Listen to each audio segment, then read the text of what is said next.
Ինչ օրինակ ես ցույց տալի քո ժողովրդին։ Քո օրը մեջ ցիլինդրները փոխելով հրաոճ բացարձակապես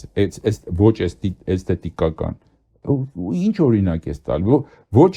գեղագիտական օրինակ տալի ոչ բարոյական ոչ գեղագիտականը այդ ուտելը ցույց տալն է բոլոր իմաստներով ինքը այլասերված մի հատ օրինակ է հայ ժողովրդի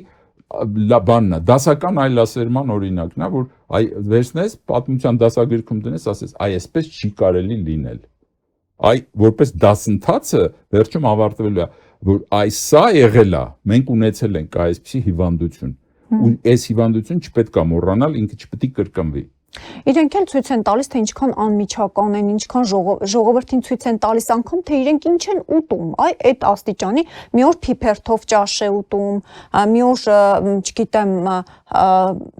եգիպտացորեն է ուտում ու այդպես ցուցադրում է թե ժողովուրդ ջան, տեսեք ես այն հասարակ Նիկոլ Փաշինյանն եմ, տեսեք ես ոնց եմ յոլա գնում։ Ես կասեի լափում է, ոչ թե ուտում է, ինքը լափում եւ լակում է։ Իր վարքը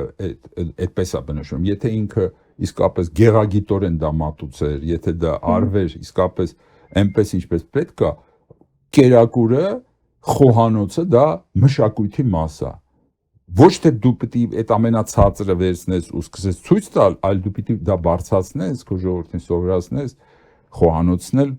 իր տեղը ունի, կերակուրն էլ իր տեղը ունի, խմելիքն էլ իր տեղը ունի, բայց դա անասունի մակարդակի հասցնել չի կարելի։ Չի կարելի այդ վիճակը, վերցնել ամենացածր ընդհանուր հայտարարի բերել ժողովրդին։ Սա շատ այսպես ցածր նկարագրի տեր մարդ պետք է լինես, որ այդ ամեն ինչը այդպես տարածես, ասելով որ տեսեք, ես ձեր ամենացածր խավի նման պետք է լինեմ։